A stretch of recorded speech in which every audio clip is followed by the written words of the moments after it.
ಬೆಳಗಿನ ಬೆಳಕು. ನೆನಪಿನಲ್ಲಿಡಿರಿ ಮತ್ತು ವಿಧೇಯರಾಗಿರಿ.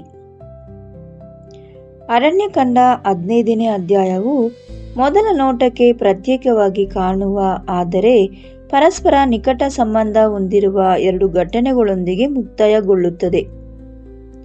ಮೊದಲನೆಯದಾಗಿ, ಯೆಹೋವನ ಸಬ್ಬತ್ ಆಜ್ಞೆಯನ್ನು ಉದ್ದೇಶಪೂರ್ವಕವಾಗಿ ಮುರಿದ ವ್ಯಕ್ತಿಯನ್ನು ನಾವು ಭೇಟಿಯಾಗುತ್ತೇವೆ. ತರುವಾಯ ಇಸ್ರಾಯೇಲ್ಯರು ದೇವರ ಆಜ್ಞೆಗಳನ್ನು ನೆನಪಿನಲ್ಲಿಟ್ಟುಕೊಳ್ಳಲು ಮತ್ತು ಅವುಗಳಿಗೆ ವಿಧೇಯರಾಗಲು ತಮ್ಮ ಉಡುಪುಗಳ ಮೇಲೆ ಕುಂಚುಗಳನ್ನು ಧರಿಸಬೇಕೆಂದು ದೇವರು ಆಜ್ಞಾಪಿಸಿದ್ದನು. ಇದು ನಾವು ಮೊದಲು ಅಧ್ಯಯನ ಮಾಡಿದ ವಿಷಯದ ಸಹಜವಾಗಿಯೇ ಮುಂದುವರಿಯುತ್ತದೆ, ಏಕೆಂದರೆ ಅರಣ್ಯಕಾಂಡ 15ನೇ ಅಧ್ಯಾಯವು ತಾನೇ ಅರಿಯದೆ ಮಾಡಿದ ಪಾಪದ ಕುರಿತು ಚರ್ಚಿಸಿದ ನಂತರ ಉದ್ದೇಶಪೂರ್ವಕ ಮತ್ತು ದಂಗೆಕೋರರ ಪಾಪದ ಕುರಿತು ಎಚ್ಚರಿಸಿತು. ಈಗ ಈ ಕೊನೆಯ ವಚನಗಳು ಅಂತಹ ಗಂಭೀರ ಅವಿಧೇಯತೆಗೆ ಒಂದು ನೈಜ ಉದಾಹರಣೆಯನ್ನು ನೀಡುತ್ತವೆ ಮತ್ತು ತದನಂತರ ಆತನ ವಿರುದ್ಧ ದೇವರ ಕೃಪೆಯ ಸಹಾಯವನ್ನು ತೋರಿಸುತ್ತವೆ. ಇಸ್ರಾಯೇಲ್ಯರು ಇನ್ನೂ ಅರಣ್ಯದಲ್ಲಿದ್ದಾಗ ಸಬ್ಬತ್ ದಿನದಂದು ಕಟ್ಟಿಗೆಗಳನ್ನು ಆಯುತ್ತಿದ್ದ ಒಬ್ಬ ವ್ಯಕ್ತಿಯನ್ನು ಕೆಲವರು ಕಂಡುಕೊಂಡರು. ಅರಣ್ಯಕಾಂಡ 15ನೇ ಅಧ್ಯಾಯ 32ನೇ ವಾಕ್ಯ. ಆತನು ಏನು ಮಾಡುತ್ತಿದ್ದಾನೆಂದು ಪವಿತ್ರ ಗ್ರಂಥವು ನಮಗೆ ನಿಖರವಾಗಿ ಹೇಳುತ್ತದೆ, ಆದರೆ ಆತನು ಅದನ್ನು ಏಕೆ ಮಾಡುತ್ತಿದ್ದಾನೆಂದು ಹೇಳುವುದಿಲ್ಲ. ಬಹುಶಃ ಆ ಕಟ್ಟಿಗೆಗಳು ಅಡುಗೆ ಮಾಡಲು, ಕಾಯಿಸಿಕೊಳ್ಳಲು ಅಥವಾ ಬೇರೆ ಯಾವುದೇ ಕೆಲಸಕ್ಕಾಗಿ ಉರಿಯುವ ಸೌದೆಯಾಗಿರಬಹುದು. ಇಲ್ಲಿ ಮುಖ್ಯವಾದ ವಿಷಯವೇನೆಂದರೆ, ಯೆಹೋವನು ಇಸ್ರಾಯೇಲ್ಯರಿಗೆ ವಿಶ್ರಮಿಸಲು ಆಜ್ಞಾಪಿಸಿದ ದಿನದಂದೇ ಆತನು ಉದ್ದೇಶಪೂರ್ವಕವಾಗಿ ಹೊರಗೆ ಹೋಗಿ ಕಟ್ಟಿಗೆಯನ್ನು ಆಯುತ್ತಿದ್ದನು. ಈಗ ಕಟ್ಟಿಗೆ ಆಯುವುದು ಎಷ್ಟೊಂದು ಗಂಭೀರವಾದ ವಿಷಯ ಏಕೆ ಆಯಿತು? ಏಕೆಂದರೆ ದೇವರು ಈಗಾಗಲೇ ಸಬ್ಬತ್ ಆಜ್ಞೆಯನ್ನು ಸಂಪೂರ್ಣವಾಗಿ ಸ್ಪಷ್ಟಪಡಿಸಿದನು. ಸೀನಾಯಿ ಬೆಟ್ಟದಲ್ಲಿ ಆತನು 7ನೆಯ ದಿನವು ನಿನ್ನ ದೇವರಾದ ಯೆಹೋವನ ಸಬ್ಬತ್ ದಿನವಾಗಿದೆ, ಅದರಲ್ಲಿ ನೀನು ಯಾವ ಕೆಲಸವನ್ನು ಮಾಡಬಾರದು ಎಂದು ಹೇಳಿದನು. ವಿಮೋಚನಕಾಂಡ 20ನೇ ಅಧ್ಯಾಯ 10ನೇ ವಾಕ್ಯ. ಸೀನಾಯಿಗಿಂತ ಮುಂಚೆಯೇ ಮನ್ನಾವನ್ನು ನೀಡಿದಾಗ 7ನೆಯ ದಿನವು ವಿಶ್ರಾಂತಿಯ ಸಬ್ಬತ್ ಆಗಿರುವುದರಿಂದ ಜನರಿಗೆ ಅಗತ್ಯವಿರುವುದನ್ನು ಮುಂಚಿತವಾಗಿಯೇ ಶೇಖರಿಸಿಕೊಳ್ಳಲು ಯೆಹೋವನು ಸೂಚಿಸಿದನು. ನಂತರ ಆತನು ನಿರ್ದಿಷ್ಟವಾಗಿ ಸಬ್ಬತ್ ದಿನದಲ್ಲಿ ಯಾವ ವಿಷಯ ನಿವಾಸಗಳಾಗಲಿ ಬೆಂಕಿಯನ್ನು ಹೊತ್ತಿಸಬಾರದು ಎಂದು ಆಜ್ಞಾಪಿಸಿದನು. ವಿಮೋಚನಕಾಂಡ 35ನೇ ಅಧ್ಯಾಯ 3ನೇ ವಾಕ್ಯ. ಆದುದರಿಂದ ಇದು ದೇವರ ಆಜ್ಞೆಯನ್ನು ತಿಳಿಯದೆ ಅಜ್ಞಾನದಿಂದ ಏನನ್ನೂ ಮಾಡಿದ ವ್ಯಕ್ತಿಯ ವಿಷಯವಲ್ಲ. 7ನೆಯ ದಿನವು ಯೆಹೋವನಿಗೆ ಪವಿತ್ರವಾದದ್ದು ಎಂದು ಮರುಕಳಿಸಿ ಬೋಧಿಸಲ್ಪಟ್ಟ ಜನಸಮೂಹಕ್ಕೆ ಆತನು ಸೇರಿದವನಾಗಿದ್ದನು. ಮೇಲಾಗಿ ಈ ಘಟನೆಯು ಉದ್ಘಾಟನದಿಂದ ಹೆಮ್ಮೆಯಿಂದ ಪಾಪ ಮಾಡುವುದರ ವಿರುದ್ಧ ನೀಡಲಾದ ಎಚ್ಚರಿಕೆ ತಕ್ಷಣವೇ ಬರುತ್ತದೆ. ಇದು ಆತನ ಕೃತ್ಯವನ್ನು ವಿಶೇಷವಾಗಿ ಗಂಭೀರವಾಗಿಸುತ್ತದೆ. ಆತನು ಕಟ್ಟಿಗೆ ಆಯುವುದನ್ನು ಕಂಡುಕೊಂಡವರು ಆತನನ್ನು ಮೋಶೆ, ಆರೋನ್ ಮತ್ತು ಇಡೀ ಸಭೆಯ ಬಳಿಗೆ ಕರೆತಂದರು. ಸಂಖ್ಯಾಕಾಂಡ 15ನೇ ಅಧ್ಯಾಯ 34ರಲ್ಲಿ ಆತನಿಗೆ ಏನು ಮಾಡಬೇಕೆಂದು ಇನ್ನೂ ನಿರ್ಣಯವಾಗಿರುವುದರಿಂದ ಆತನನ್ನು ಕಾವಲಿನಲ್ಲಿಟ್ಟರು. ಇದರರ್ಥ ಸಬ್ಬತ್ ಆಜ್ಞೆಯನ್ನು ಮುರಿಯುವುದು ಗಂಭೀರವಾದದ್ದು ಎಂದು ಅವರಲ್ಲಿ ತಿಳಿದಿರಲಿಲ್ಲ, ಏಕೆಂದರೆ ವಿಮೋಚನಕಾಂಡ 31ನೇ ಅಧ್ಯಾಯ 14 ಮತ್ತು 15ರಲ್ಲಿ ಉದ್ದೇಶಪೂರ್ವಕವಾಗಿ ಸಬ್ಬತ್ ಉಲ್ಲಂಘಿಸುವವರಿಗಾಗಿ ಈಗಾಗಲೇ ಮರಣದಂಡನೆಯನ್ನು ವಿಧಿಸಲಾಗಿತ್ತು. ಈ ನಿರ್ದಿಷ್ಟ ಪ್ರಕರಣದಲ್ಲಿ ಅವರು ಸ್ವಂತ ತೀರ್ಪು ನೀಡಲು ಮುಂದಾಗಲಿಲ್ಲ. ಅವರು ಈ ಮನುಷ್ಯನನ್ನು ಬಂಧನದಲ್ಲಿಟ್ಟು ದೇವರ ಮಾರ್ಗದರ್ಶನಕ್ಕಾಗಿ ಕಾಯ್ದರು. ಆಗ ಯೆಹೋವನು ಮೋಶೆಗೆ ಸ್ಪಷ್ಟವಾಗಿ ಹೀಗೆ ಹೇಳಿದನು, ಆ ಮನುಷ್ಯನಿಗೆ ಖಂಡಿತವಾಗಿಯೂ ಮರಣದಂಡನೆ ಆಗಬೇಕು. ಸಭೆಯಲ್ಲೂ ಆತನಿಗೆ ಪಾಳೆಯದ ಹೊರಗೆ ಕಲ್ಲು ಹೊಡೆದು ಕೊಲ್ಲಬೇಕು. ಅರಣ್ಯಕಾಂಡ 15ನೇ ಅಧ್ಯಾಯ 35. ಸಭೆಯು ದೇವರ ತೀರ್ಪಿಗೆ ವಿಧೇಯವಾಯಿತು.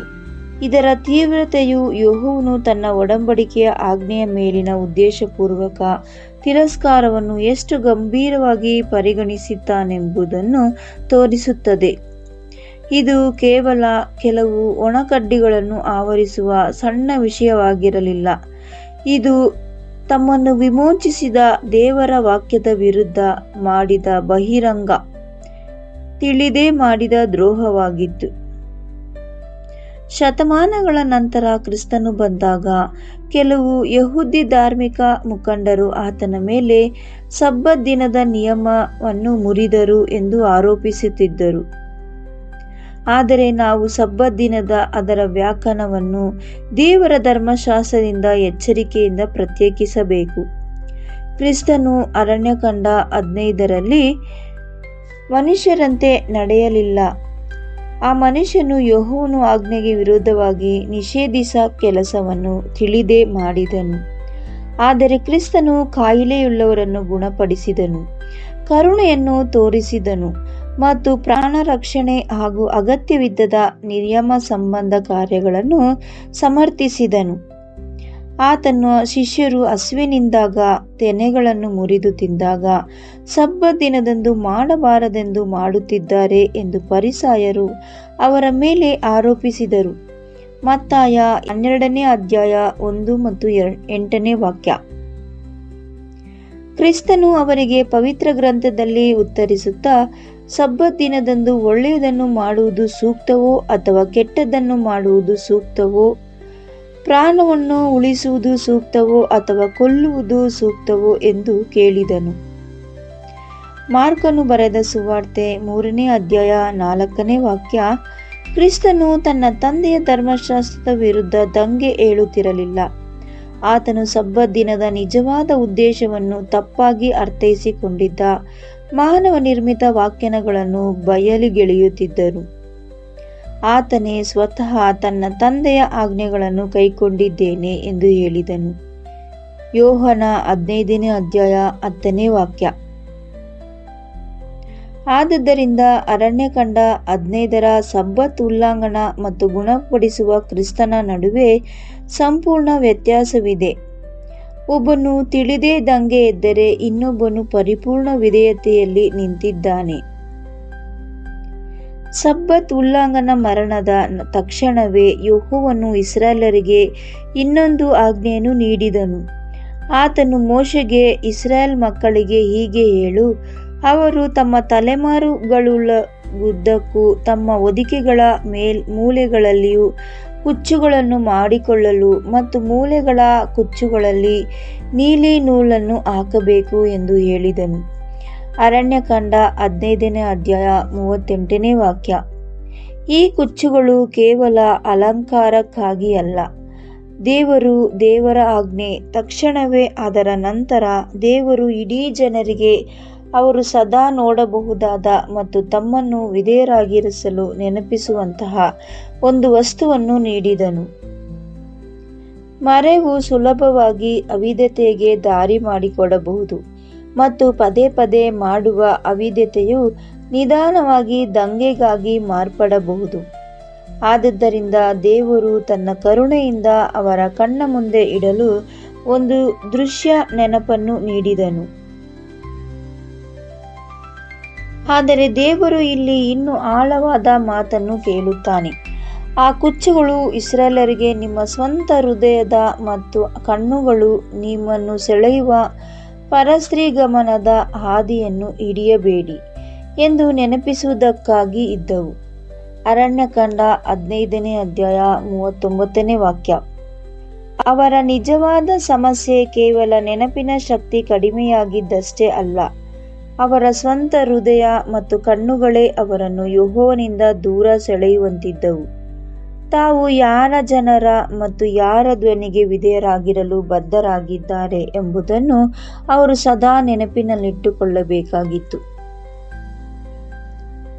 ಹೀಗಾಗಿ ಈ ಅಧ್ಯಾಯವು ಈ ಮಾತುಗಳೊಂದಿಗೆ ಮುಕ್ತಾಯಗೊಳ್ಳುತ್ತದೆ. ಇದರಿಂದ ನೀವು ನನ್ನ ಎಲ್ಲಾ ಆಜ್ಞೆಗಳನ್ನು ನೆನಪಿನಲ್ಲಿಟ್ಟುಕೊಂಡು ಕೈಗೊಂಡು ನಿಮ್ಮ ದೇವರಿಗೆ ಪವಿತ್ರರಾಗುವಿರಿ. ನಿಮ್ಮ ದೇವರೇ ಆಗಿರುವುದಕ್ಕಾಗಿ ನಿಮ್ಮನ್ನು ಈಜಿಪ್ಟ್ ದೇಶದಿಂದ ಹೊರತಂದ ಯೆಹೋವನಾದ ದೇವರು ನಾನೇ.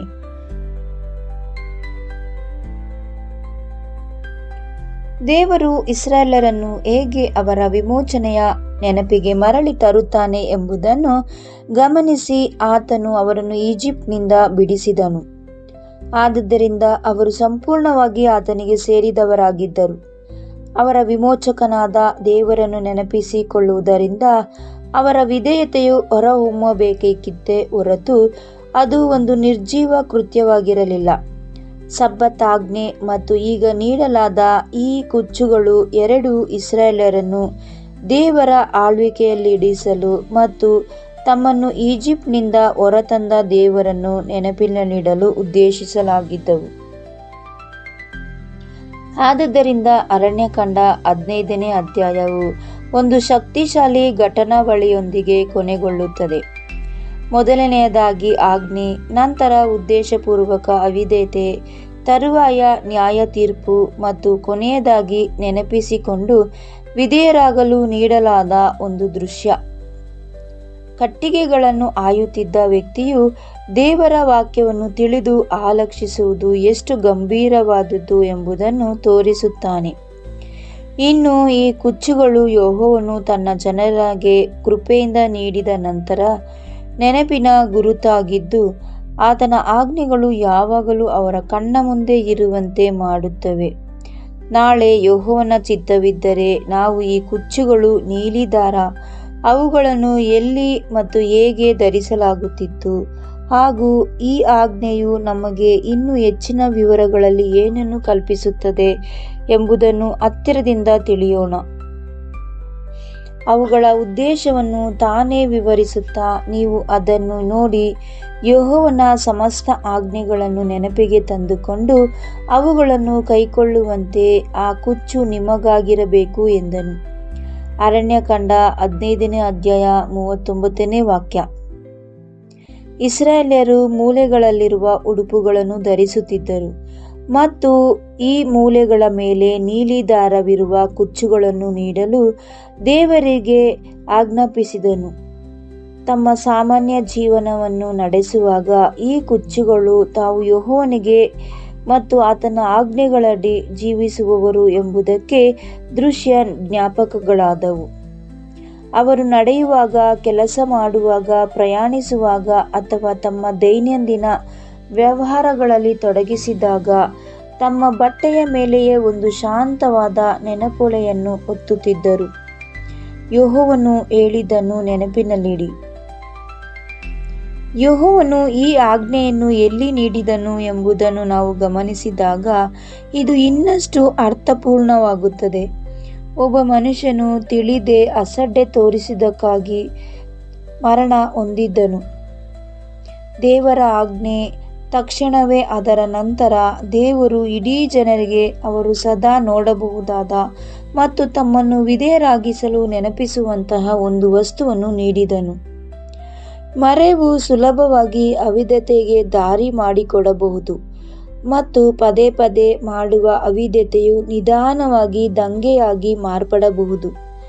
ಆದುದರಿಂದ ದೇವರು ತನ್ನ ಕರುಣೆಯಿಂದ ಅವರ ಕಣ್ಣ ಮುಂದೆ ಇಡಲು ಒಂದು ದೃಶ್ಯ ನೆನಪನ್ನು ನೀಡಿದನು. ಆದರೆ ದೇವರು ಇಲ್ಲಿ ಇನ್ನೂ ಆಳವಾದ ಮಾತನ್ನು ಕೇಳುತ್ತಾನೆ. ಆ ಕುಚ್ಚುಗಳು ಇಸ್ರಾಯೇಲರಿಗೆ ನಿಮ್ಮ ಸ್ವಂತ ಹೃದಯದ ಮತ್ತು ಕಣ್ಣುಗಳು ನಿಮ್ಮನ್ನು ಸೆಳೆಯುತ್ತಾ ಪರಸ್ತ್ರೀ ಗಮನದ ಆದರಶೀಲತೆಯನ್ನು ಹಾದಿಯನ್ನು ಹಿಡಿಯಬೇಡಿ. ಇದು ನೆನಪಿನಲ್ಲಿಡುವುದಕ್ಕಾಗಿ ಇದ್ದವು. ಆದರೆ ನಿಜವಾದ ಸಮಸ್ಯೆ ಕೇವಲ ನೆನಪಿನ ಶಕ್ತಿ ಕಡಿಮೆಯಾಗಿದ್ದಷ್ಟೇ ಅಲ್ಲ, ಅದರ ಸ್ವಂತ ಹೃದಯ ಮತ್ತು ಕಣ್ಣುಗಳೇ ಅವುಗಳನ್ನು ಯೆಹೋವನಿಂದ ದೂರ ಸೆಳೆಯುವಂತಿದ್ದವು.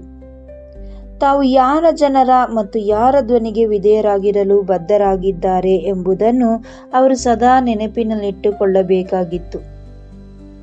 ಆದುದರಿಂದ ಅರಣ್ಯಕಾಂಡ 15ನೇ ಅಧ್ಯಾಯವು ಒಂದು ಶಕ್ತಿಶಾಲಿ ಘಟನಾವಳಿಗಳೊಂದಿಗೆ ಕೊನೆಗೊಳ್ಳುತ್ತದೆ.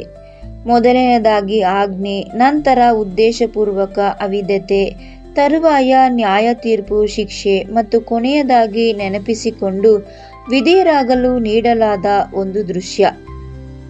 ಕಟ್ಟಿಗೆಗಳನ್ನು ಆಯುತ್ತಿದ್ದ ವ್ಯಕ್ತಿಯು ದೇವರ ವಾಕ್ಯವನ್ನು ತಿಳಿದು ಅಲಕ್ಷಿಸುವುದು ಎಂದು ಗಂಭೀರವಾದದ್ದು ಎಂಬುದನ್ನು ತೋರಿಸುತ್ತಾನೆ. ಇನ್ನು ಈ ಕುಚ್ಚುಗಳು ಯೆಹೋವನು ತನ್ನ ಜನರಿಗೆ ಕೃಪೆಯಿಂದ ನೀಡಿದ ನಿರಂತರ ನೆನಪಿನ ಗುರುತಾಗಿದ್ದು, ಆತನ ಆಜ್ಞೆಗಳು ಯಾವಾಗಲೂ ಅವರ ಕಣ್ಣ ಮುಂದೆ ಇರುವಂತೆ ಮಾಡುತ್ತವೆ. ನಾಳೆ ಯೆಹೋವನ ಚಿತ್ತವಿದ್ದರೆ ಈ ಕುಚ್ಚುಗಳು ನೀಲಿ ದಾರ ಅವುಗಳನ್ನು ಎಲ್ಲಿ ಹೇಗೆ ಧರಿಸಲಾಗುತ್ತಿತ್ತು ಮತ್ತು ಈ ಆಜ್ಞೆಯು ನಮಗೆ ಇನ್ನೂ ಹೆಚ್ಚಿನ ವಿವರಗಳನ್ನು ಏನನ್ನು ಕಲ್ಪಿಸುತ್ತದೆ ಎಂಬುದನ್ನು ಹತ್ತಿರದಿಂದ ತಿಳಿಯೋಣ. ಪ್ರಾರ್ಥನೆ. ಓ ನಮ್ಮ ದೇವರು, ವಿಮೋಚಕನೂ ಆಗಿರುವ ಯೆಹೋವನೇ, ನೀನೇ ಸ್ವಂತ ಜನರಿಗಾಗಿ ಅವರನ್ನು ಈಜಿಪ್ಟಿನಿಂದ ಹೊರತಂದವನೇ. ನಿನ್ನ ಆಜ್ಞೆಯನ್ನು ತಿಳಿದು ತಿರಸ್ಕರಿಸಿದವನು ನೀನು ಎಷ್ಟು ಗಂಭೀರವಾಗಿ ಪರಿಗಣಿಸುತ್ತಿ ಎಂಬುದನ್ನು ನಾವು ಕಾಣುತ್ತೇವೆ.